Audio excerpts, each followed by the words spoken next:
Hello అండి, నమస్తే. Welcome to Vihas smart kitchen. ఇవాళ స్పెషల్ వీడియో వెన్న మురుకులు. ఈ వెన్న మురుకులు క్రంచీగా, క్రిస్పీగా, చాలా కమ్మగా ఉంటాయండి. మీరు ఎన్నో విధాలుగా మురుకులను ట్రై చేసి ఉంటారు, కానీ ఈసారి ఈ వెన్న మురుకులను ట్రై చేసి చూడండి, అందరికీ తప్పకుండా నచ్చుతాయి. అలాగే చిన్నపిల్లల నుంచి ముసలి వాళ్ళ వరకు తినడానికి చాలా ఈజీగా ఉండే ఈ వెన్న మురుకుల్ని ట్రై చేసి చూడండి. ఈ వెన్న మురుకులు నోట్లో వేస్తే ఇట్టే కరిగిపోతాయండి, అంత రుచిగా ఉంటాయి. ఇలాంటి వెన్న మురుకులను ఎలా ట్రై చేయాలో చూద్దామా. దీనికోసం వెడల్పుగా మందంగా ఉండే ఏదైనా ఒక బౌల్ తీసుకోవాలండి.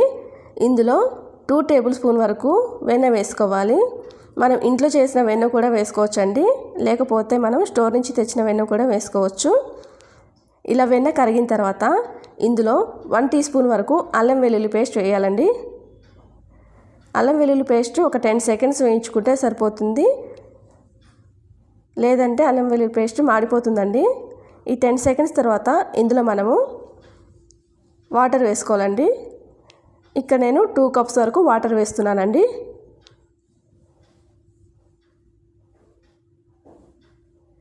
ఇలా వాటర్ వేసిన తర్వాత 1 టీ స్పూన్ వరకు నేను ఇందులో సాల్ట్ వేస్తున్నాను. అలాగే 1 టీ స్పూన్ వరకు కారం వేస్తున్నాను.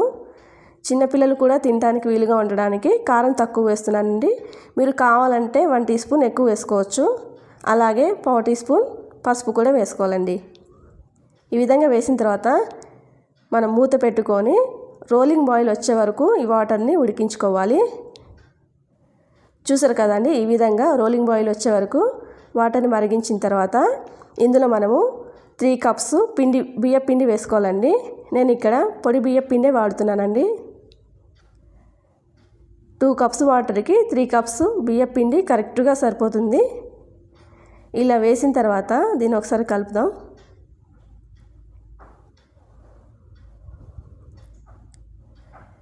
నెక్స్ట్ ఇందులో 2 టేబుల్ స్పూన్ వరకు నువ్వులు వేసుకోవాలండి. అలాగే 1 టేబుల్ స్పూన్ వాము వేసుకోవాలి. ఇలా అన్నీ వేసుకున్న తర్వాత మంటని సిమ్లో చేసేసి పిండిని మొత్తం కలుపుకోవాలండి.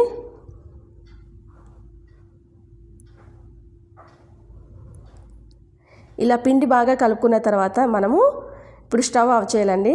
స్టవ్ ఆఫ్ చేసేసి మనం మూత పెట్టుకొని 15 మినిట్స్ టు 20 మినిట్స్ వరకు దీన్ని పూర్తిగా చల్లారనివ్వాలండి. ఇలా పూర్తిగా చల్లారిన తర్వాత దీన్ని మనం మూత తీసి పిండిని బాగా కలుపుకోవాలండి.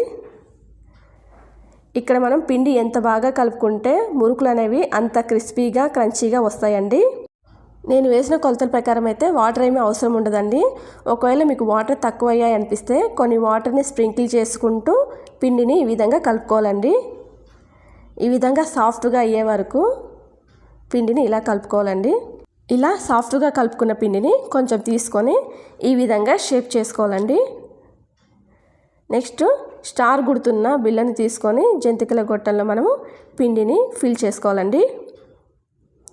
ఈ విధంగా ఫిల్ చేసుకున్న తర్వాత మనం ముందుగా వేడి చేసుకున్న ఆయిల్లో మనం వేసుకోవాలండి. బాగా వేడెక్కిన ఆయిల్లో ఈ విధంగా చిన్న చిన్నగా డ్రాప్ చేసుకోవాలండి పిండిని. ఇలా వేసుకున్న తర్వాత మనం మంటను మీడియం ఫ్లేమ్లో ఉంచుకోవాలండి. హై ఫ్లేమ్లో ఉంచితే ఏమవుతుందంటే పైన క్రిస్పీగా ఉన్న లోపల సాఫ్ట్గా ఉంటాయి. అలా అని సిమ్లో కూడా ఉంచుకోకూడదు, ఆయిల్ మొత్తం పీల్చేస్తుంది. ఈ విధంగా మీడియం ఫ్లేమ్లో ఫ్రై చేసుకున్న తర్వాత వీటిని తీసుకొని టిష్యూ ఉన్న ప్లేట్లోకి ట్రాన్స్ఫర్ చేసుకుందాం. అలాగే పిండిని మరొక బ్యాచ్ కింద ఈ విధంగా పిండి మొత్తాన్ని వేసుకోవాలండి.